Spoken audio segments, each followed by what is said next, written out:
Assalamualaikum warahmatullahi wabarakatuh. Salam sejahtera bagi kita semua. Selamat pagi. Yang saya hormati Ibu Dina Napitupulu, SH, MH, MKN, MSc, selaku dosen hukum agraria. Perkenalkan, saya Gevano Geral, mahasiswa Universitas Kristen Indonesia Fakultas Hukum, akan menjelaskan tentang asas hukum agraria nasional berdasar hukum adat pasal 5 UU PA.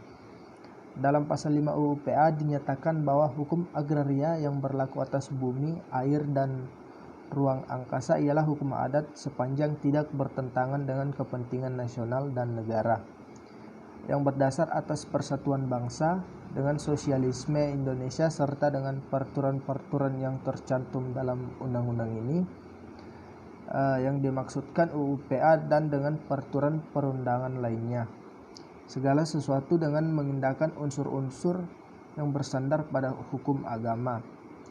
Dalam penjelasan pasal 5 UU PA dinyatakan bahwa penegasan hukum adat dijadikan dasar dari hukum agraria yang baru.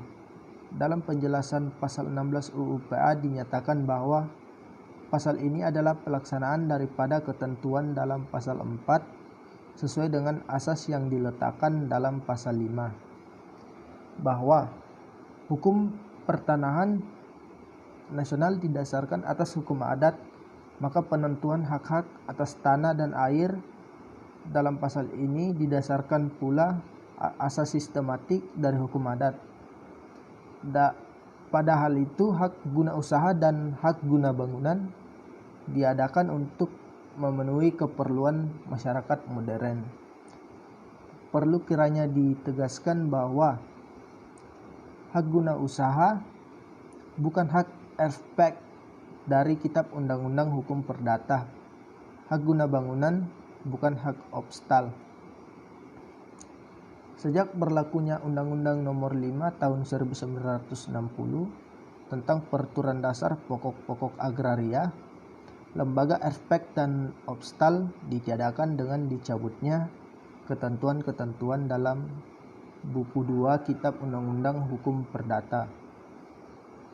Di dalam lingkungan hukum adat memang terdapat hak-hak subjektif atas tanah dari para anggota masyarakat persekutuan hukum adat.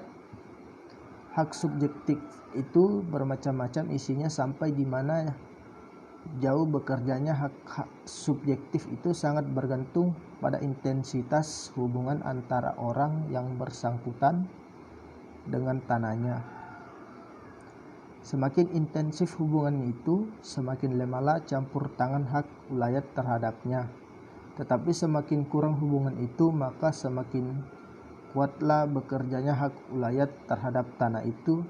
Jadi pada hakikatnya ulayat merupakan kepunyaan bersama pada warga masyarakat persekutuan hukum adat yang bersangkutan.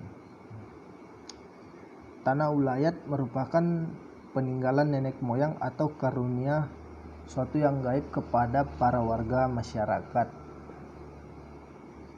Persekutuan hukum adat sebagai pendukung kehidupan generasi terdahulu, sekarang, dan yang akan datang.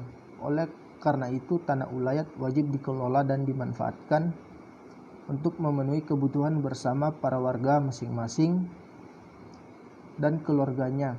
Untuk itu, ada bagian tanah ulayat yang digunakan bersama, ada pula dimungkinkan para warga menguasai dan menggunakannya bagi pemenuhan kebutuhan masing-masing secara individual.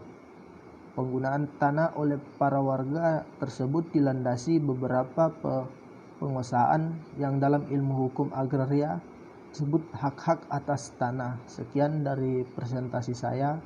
Terima kasih.